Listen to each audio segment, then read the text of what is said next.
आज आप सभी के सामने है class 8 English reader chapter number 12 media then and now. Chapter के टाइटल का मतलब है मीडिया, पुराने समय और अब के समय, इन दोनों के बीच का डिफरेंस। यानी हम में इस चैप्टर में पढ़ने वाली हैं कि पुराने समय में मीडिया कैसे था, किस तरीके से उसकी शुरुआत हुई और अब मीडिया कितना बदल चुका है। तो चैप्टर के में आज हम मीडिया के बारे में पढ़ेंगे और देखेंगे कि इतने वर्षों में, इतने सालों में मीडिया में कितने डेवलपमेंट हुए, कितने बदलाव हुए और कितना विकास हुआ। चलिए चैप्टर को शुरू करते हैं। इंस्टाग्राम की कहानी से लेकर वेब सीरीज तक यह हमारी लगातार कहानियों की प्यास है, जो मीडिया का इस्तेमाल करके हम घंटों तक स्क्रीन के सामने बैठे रहते हैं। मीडिया की इंपॉर्टेंस को समझने के लिए उसकी शुरुआत जानना जरूरी है। मीडिया का इतिहास मुख्य रूप से कहानी कहने का ही इतिहास है। सदियों से लोगों ने एक कहानी को जितने अधिक लोगों के साथ बांटना चाहा, इस इच्छा से अलग अलग प्रकार की मीडिया बनी। गुफा कला मानव जाति की पहली बौद्धिक खोज है, यानी बुद्धि से कल्पना की जाने वाली पहली खोज। इतिहास में पहली बार मनुष्य गुफाओं के अंदर दीवारों के जरिए आने वाली पीढ़ियों के लिए कुछ न कुछ छोड़ने में काबिल थे, जबकि इसने गुफावासियों के लिए एक सामूहिक कल्पना को जन्म दिया उस समय। और आज हमें जानने वाली मीडिया की शुरुआत हुई। हालांकि बड़े पैमाने पर मीडिया का निर्माण में बहुत समय तक इंतजार करना पड़ा। उस समय तक कहानियों को मुंह से कहना या दीवारों पर खींचना होता था। कागज पर लिखने में इंसानों को 1000 साल लग गए। कागज का आविष्कार करीबन 100 बीसी में चीन में हुआ था। जोन्स गुटेनबर्ग को पहला प्रिंटिंग प्रेस बनाने में 1500 साल और गुजरने पड़े। मतलब कि 1500 साल और बीत गए, तब उसके बाद जोनस गुटेनबर्ग ने प्रिंटिंग प्रेस का आविष्कार किया। गुटेनबर्ग का प्रिंटिंग प्रेस पहला मास मीडिया था। इतिहास में पहली बार किताबों को बड़े पैमाने पर छापा जा रहा था। हालांकि इन पुस्तकों को पढ़ने की क्षमता अभी तक बहुत लंबे समय तक कुछ समाज के श्रेष्ठ लोगों तक ही थी। श्रेष्ठ यानी जो अमीर लोग थे, जिन तक ये सिर्फ किताबें पहुंच सकती थी। इसलिए उन दिनों किताबों को देखना अभी तक बहुत कम लोगों तक ही सीमित था। सदियों के साथ यह बदला और साथ ही मीडिया के रूप भी बदले।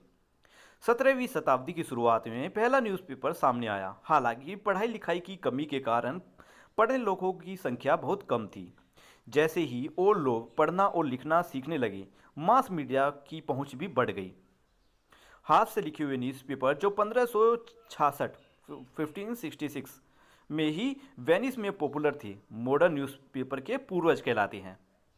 मतलब पहले सबसे पहले हाथ से लिखे हुए न्यूज़पेपर थे जो 1566 में छपे थे, मतलब लिखे गए थे, और वो इतने बहुत ज़्यादा पॉपुलर थे। और ये आज के ज़माने के जो न्यूज़पेपर है उनके पूर्वज कहलाती है। पहला मॉडर्न न्यूज़पेपर 1609 में जर्मनी में छपा था। पहला न्यूज़पेपर शायद द टाइम्स ऑफ लंदन था। 1814 में इसने प्रिंटिंग प्रेस प्राप्त कर ली, जिसमें 1 घंटे में हजारों कॉपीज बना सकती थी। इसे जल्द ही एक पेज के दोनों तरफ एक साथ प्रिंट करने के लिए बनाया गया। इस नई खोज ने न्यूज़पेपर को और सस्ता बना दिया और इससे उन्हें जनसंख्या में बड़े हिस्से तक पहुंचाया। मतलब न्यूज़पेपर को ज़्यादा लोगों में पहुंच सके। 1840 के अंत तक टेलीग्राफ नेटवर्क ने विभिन्न शहरों को जोड़ दिया और रात भर न्यूज़ रिपोर्टिंग की अनुमति दे दी। 1840 में लकड़ी का पल्प जो होता है, उससे कागज बनाने का आविष्कार ने न्यूज़ प्रिंट की जो लागत है उसको और कम कर दिया, यानी न्यूज़पेपर और ज़्यादा सस्ते हो गए। अखबार सबसे पहले मीडिया था।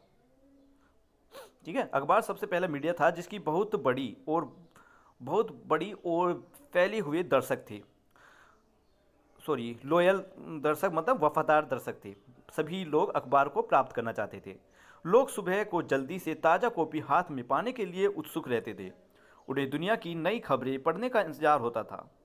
वे पहले कैप्टिव मीडिया दर्शक थे। कैप्टिव मीडिया मतलब कि जिसे हम लगातार यूज़ करना चाहिए, वो मीडिया। जैसे आज के ज़माने में आप देखोगे कि लोग ज़्यादातर मोबाइल्स में लगे रहते हैं।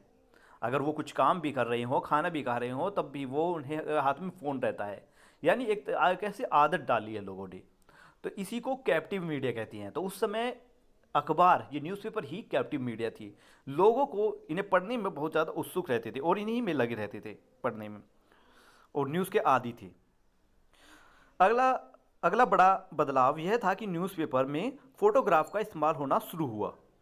25 जून 1848 को पेरिस के में एक विद्रोह के दौरान बैरिकेड की एक तस्वीर पहली तस्वीर थी जो न्यूज़पेपर स्टोरीज में इस्तेमाल हुई।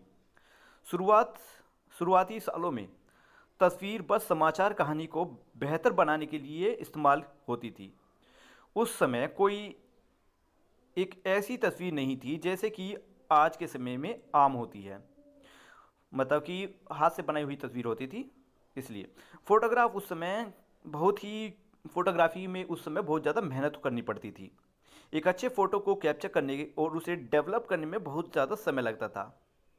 आज आज आप देखेंगे कि सेल्फी के युग में ऐसा समय की कल्पना करना कितना मुश्किल है कि उस समय फ़ोटोग्राफ करना भी बहुत ज़्यादा मुश्किल हुआ करता था। लेकिन जल्द ही लोगों को अच्छी तस्वीर का असर का एहसास हुआ। रोजर फैटन पहले युद्ध फोटोग्राफर थे। उन्होंने क्राइमियन युद्ध के प्रभावों का एक डॉक्यूमेंट्री तैयार किया। उन्होंने मॉडर्न फोटो जर्नलिज्म के आधार का निर्माण किया, मतलब मॉडर्न फोटो जर्नलिज्म का आविष्कार किया उन्होंने। 1860 के दशक में मैथ्यू ब्रेडी की अमेरिकी सिविल वॉर की इन तस्वीरों ने अमेरिका को चौंका दिया। मतलब 1860 में अमेरिका में गृह युद्ध हो रहा था, मतलब लोगों के बीच ही लड़ाई हो रही थी, और उसकी तस्वीर जब अखबारों में छपी तो सभी अमेरिकी लोग इससे चौंक गए। 1895 में 1895 में चलती हुई तस्वीरें आई। ल्यूमियर भाई ने ल्यूमियर भाई ने पेरिस में चलती हुई तस्वीरों का पहला प्रदर्शन किया। दिलचस्प बात यह थी कि एक बड़ी रेल की चलती हुई तस्वीरें ने दर्शकों को हकीकत में डरा दिया और बहुत से लोग भाग गए। हम उस समय में बहुत आगे बढ़ चुके हैं हम उस समय से बहुत ज़्यादा आगे बढ़ चुके हैं। आज के दिन फिल्म इंडस्ट्री एक मल्टी बिलियन डॉलर इंडस्ट्री बन चुकी है। उसी समय 1901 में इटालियन आविष्कार गुगली एल्मो मार्कोनी ने सिग्नल हिल न्यूफाउंडलैंड कनाडा का एक पतंग के साथ जुड़े रेडियो एंटीना के ऊपर उठाया और कॉर्नवॉल इंग्लैंड के से लगभग 3400 किलोमीटर दूर एक रेडियो सिग्नल प्राप्त किया। मतलब इन्हीं के जरिए रेडियो का आविष्कार हुआ। मार्कोनी ने तारों के बिना कम्युनिकेशन को संभव बनाया। अब बिना तारों के बातचीत हो सकती थी। यह रेडियो की शुरुआत थी। अभी तक यह सबसे प्रसिद्ध पैमाने पर मीडिया रूप था। मतलब अब अखबार के बाद रेडियो बहुत ज़्यादा प्रसिद्ध हो चुका था। रेडियो की सबसे बड़े फ़ायदा यह था कि दर्शकों को इसमें पढ़ाई की कोई ज़रूरत नहीं थी। मतलब रेडियो का फ़ायदा यह था कि जो लोग थे उनको पढ़ाई करने की, वो पढ़े लिखे हैं या नहीं, इसका कोई बात मायने नहीं रखती थी। आज भी भारत में जहां बड़े हिस्से में लोग अनपढ़ हैं, मतलब बहुत से लोग अनपढ़ हैं, सरकार रेडियो का इस्तेमाल कर समाचार को फैलाती है और कल्याण योजना के बारे में लोगों को जागरूक भी करती है। जब टीवी सेट्स घरों में आने लगे तो रेडियो की पॉपुलैरिटी कम हो गई। वेस्ट में 1950 के दशक तक टीवी हर घर में पहुंच गया था। आज भी टीवी सबसे पॉपुलर मास मीडिया है। टीवी का सबसे बड़ा कंपटीशन इंटरनेट और सोशल मीडिया है, जो हमेशा बदलते हुए मास मीडिया में नया है। एक मिनट। हाँ, टीवी का सबसे बड़ा कंपटीशन इंटरनेट और सोशल मीडिया है। अब आगे पढ़ते हैं। इंटरनेट की शुरुआत 1965 में हुई। मासाचुसेट्स इंस्टीट्यूट ऑफ टेक्नोलॉजी के इंजीनियर्स ने दो कंप्यूटर के बीच कम्युनिकेशन को संभव बनाया। इस टेक्नोलॉजी ने एक संदेश को अलग अलग पैकेज में तोड़ दिया, जिन्हें फिर रिसीवर कंप्यूटर पर फिर से जोड़ा गया। इसके बाद 1969 में यूएस मिलिट्री द्वारा विकसित advance research projector agency network ARPANET, ठीक है, ये यूएस मिलिट्री है, इसने किसका आविष्कार किया? ARPANET का मतलब इसने एक इंटरनेट का आविष्कार किया। ये जो इंटरनेट का एक नया रूप था। 1990 में टीम बर्न्स ली ने हाइपर टेक्स्ट मार्कअप लैंग्वेज को डेवलप किया, जिससे लोग इंटरनेट नेटवर्क को नेविगेट कर सकते थे। अगले साल वर्ल्ड वाइड वेब शुरू हुआ और 1993 में 600 वेबसाइट और 2 मिलियन कंप्यूटर्स इंटरनेट से जुड़े।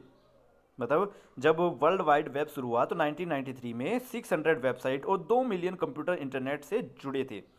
आज के दिन लगभग 1 अरब वेबसाइट हैं और हर दिन लगभग 1,40,000 नई वेबसाइट बनाई जाती हैं।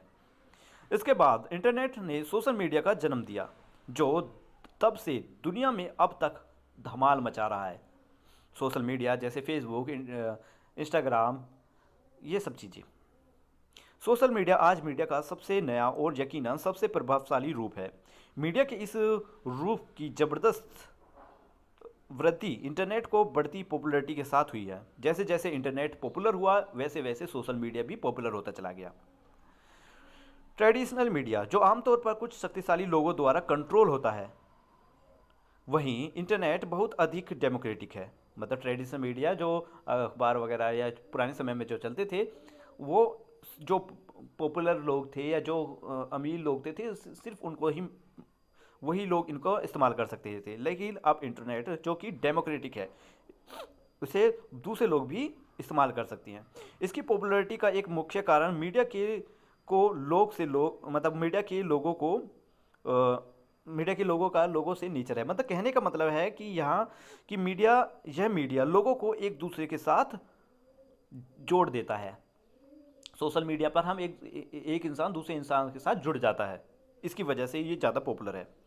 फिर नेक्स्ट पेज में लिखा हुआ है, here are some important social media milestone, कि कब इनका ये सोशल मीडिया बने और किन्होंने बनाए और क्या कौन सी सोशल मीडिया बनाए। 1991 में फर्स्ट वेब पेज क्रिएट किया गया टिम बर्नर्स-ली द्वारा। नेक्स्ट है 1998 गूगल को लैरी पेज और सर्जन ब्रिन द्वारा बनाया गया। 2004 में फेसबुक मार्क जुकरबर्ग और उसके दोस्तों द्वारा बनाया गया। 2005 में Chad Hurley, Steven Chad and David Karim, इन तीनों लोगों ने मिलकर यूट्यूब का आविष्कार किया, मतलब यूट्यूब बनाया। 2006 में ट्विटर को जैक डोरसे, नो ग्लास, बिज स्टोन और इवन विलियम्स ने बनाया। ऐसे ही 2007 में स्टीव जॉब्स ने आईफोन को बनाया, मतलब जिससे फ़ोन और ज़्यादा बेहतरीन हो गई। नेक्स्ट, टीवी या रेडियो में ज़्यादातर कंटेंट बनाए जाते हैं और फिर ऑडियंस के लिए पेश की जाती हैं। ऑडियंस का काम सिर्फ कंटेंट को कंज्यूम करना होता है, मतलब जो कंटेंट है उसका इस्तेमाल करना होता है। कंटेंट तो आप समझ ही रहे हैं कि जो न्यूज़ वगैरह हो गई, मीडिया हो गई, सॉन्ग्स हो गई, ये इस तरीके से ये सभी कंटेंट होते हैं। तो ऑडियंस का काम सिर्फ कंटेंट को कंज्यूम करना है रेडियो और टीवी के जरिए, क्योंकि रेडियो और टीवी न्यूज़ रिपोर्टर वाले देंगे और आम लोग उनको देखेंगे। जबकि इंटरनेट में ऐसा नहीं है। कंटेंट को क्रिएट और कंज्यूम दोनों यूज़र द्वारा किए जाते हैं, क्योंकि आप अगर देखोगे तो यूट्यूब में एक कोई सिंगल पर्सन है, वो भी अपना कंटेंट बना सकता है, खुद ही उसको इस्तेमाल भी कर सकता है। इंस्टाग्राम पर खुद, जैसे इंस्टाग्राम, फेसबुक हो गए, इन पर भी हम खुद अपना कंटेंट बना सकते हैं। तो इसलिए लिखा है कि इंटरनेट ऐसा नहीं है, कंटेंट क्रिएट और कंज्यूम दोनों यूज़र द्वारा ही किए जाते हैं। यह इंटरनेट की सबसे बड़ी बदलाव है। आज से पॉपुलर प्लेटफॉर्म को ध्यान में लें। आज के जो पॉपुलर प्लेटफॉर्म है वो कौन है? YouTube, Twitter, Facebook, Instagram. इन सभी के लिए कंटेंट यूज़र द्वारा बनाए जाते हैं। साथ ही इन प्लेटफॉर्म की इंटरैक्टिव विशेषताएं इन्हें बहुत पसंदीदा बनाती है। किसी भी व्यक्ति को इंटरनेट पर 15 मिनट का फेम मिल जाता है, मतलब 15 मिनट में ही फेम मिल जाता है, 15 मिनट में ही पॉपुलर हो जाते हैं। कभी कभी वायरल हो जाते हैं तो ज़्यादा समय नहीं लगता इनमें पॉपुलर होने में। ये मायने नहीं रखता कि आप कौन हैं, और हर किसी को वायरल होने का मौका होता है। सोशल मीडिया ने हमारे जीवन में इस तरह से घुसपैठ की है कि जैसे कोई अन्य मीडिया कभी नहीं कर पाया। यानी सोशल मीडिया ने हमें बहुत ज़्यादा आकर्षित कर लिया, बहुत ज़्यादा अट्रैक्ट कर लिया है। इतना और किसी मीडिया ने आज तक नहीं किया था अब तक। इंटरनेट और सोशल मीडिया की बड़ी मात्रा के कारण यह सबसे यूनिक मीडिया बन गया है। और यदि संख्याओं के आधार पर देखा जाए तो यह सिर्फ केवल शुरुआत है। बिजनेसिस में सोशल मीडिया के जरिए सभी अपना प्रोडक्ट की एडवर्टाइजमेंट करने लगे हैं, जितना कि पारंपरिक तरीके से होता है, और कभी कभी तो बहुत ही अलग अलग तरीके से एडवर्टाइजमेंट करते हैं। नेक्स्ट पैसेज, जहां सोशल मीडिया जहां सोशल मीडिया की सुविधा इतनी पॉपुलर बन रही है, वहीं इसके आसपास कई चिंता भी पैदा हो गई हैं। मतलब जैसे जैसे सोशल मीडिया पॉपुलर हो रही है, उतनी वैसे वैसे चिंताएं भी बढ़ रही हैं। हर दिन अधिक से अधिक व्यक्ति अपनी स्क्रीन के आदी हो रहे हैं। सोशल मीडिया लैंडस्केप इतनी तेज़ी से बदल रहा है कि यूज़र को अक्सर डर लगा रहता है। क्या डर लगा रहता है? कि कहीं उनसे कुछ छूट ना जाए, इसलिए लोग इनके बहुत ज़्यादा आदी हो चुकी हैं। ठीक है, और इसका नुकसान क्या है? ये न केवल आपके शारीरिक तथा या फिर मानसिक दोनों तरीके से आपके स्वास्थ्य को नुकसान पहुंचाता है, बल्कि उनकी वास्तविक दुनिया में सामाजिक कल्याण को भी। मतलब कहने का मतलब है कि ये हमें शारीरिक और स्वास्थ्य दोनों तरीके से नुकसान पहुंचाना है। आगे बढ़ते हैं। Last passage of this chapter,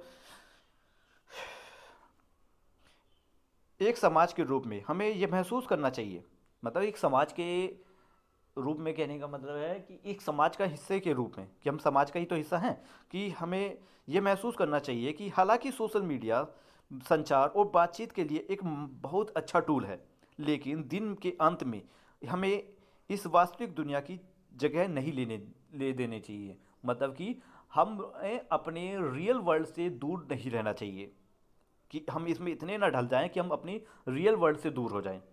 आज भी मानव जाति आज भी जो लोग हैं, उनका एक बड़ा हिस्सा अपने लक्ष्य को पूरे करने की कोशिश करता है और इस चमकदार दुनिया से बाहर रहता है। इसलिए हमें कभी कभी अपने फ़ोन को नीचे रख देना चाहिए और वास्तविक दुनिया जो रियल वर्ल्ड है उसके पलों का अनुभव करना चाहिए। तो हमारी ये चैप्टर यहीं पर खत्म होता है। वीडियो कैसी लगी, एक्सप्लेनेशन कैसा लगा, इस बारे में कमेंट में लिखकर जरूर बताएं। वीडियो अच्छी लगी है तो लाइक करना। मिलते हैं नेक्स्ट वीडियो में, तब तक के लिए बाय बाय।